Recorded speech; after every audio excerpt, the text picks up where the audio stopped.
লোকরা তাদেরকে পছন্দ করে।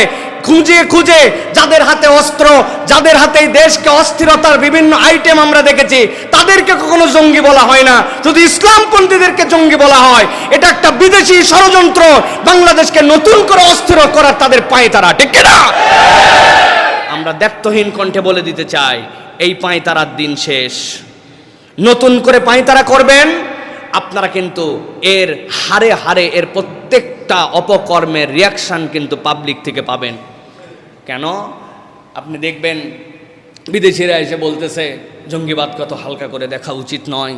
তারা আমাদেরকে বলতেছে এখানে মানবাধিকার কমিশনের নামে এমন কমিশন করতে হবে যেখানে সকল দায় বাংলাদেশের জনগণকে নিতে হবে। আরে দায় মুক্তি দিয়া পৃথিবীর কোনো জায়গায় কোনো কমিশন কোনো অফিস হয় নাই, তুই আগেই দায় মুক্তি চাস কেন?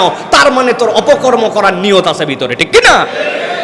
আমাদেরকে দুধের শিশু মনে করছে। সুতরাং আমরা বলবো এই সকল নাটক করে এই দেশটাকে আর নতুন করে অস্থির করেন না। আর যারা এটা করতেছেন তারা তদন্ত করে দেখেন যে কার নির্দেশে, গোড়ায় কি উদ্দেশ্যে, কেন এটা করেছে।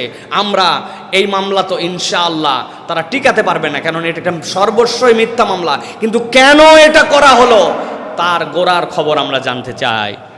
অনেক ক্ষেত্রে এরকমও হতে পারে ইচ্ছা করে কতকগুলো মানুষের নাম ঢুকায়া অরিজিনাল যারা এই টাইপের মেন্টালিটি রাখে তাদেরকে আড়াল করে ভিন্ন কোনো গেম খেলারও তাদের পায়তারা থাকতে পারে, নানান অ্যাঙ্গেল থাকতে পারে। আপনারা এইটার কার্যকারণ তদন্ত করে জাতির সামনে এটা প্রকাশ করবেন, এটা আমাদের দাবি। আল্লাহ রাব্বুল আমিন আমাদেরকে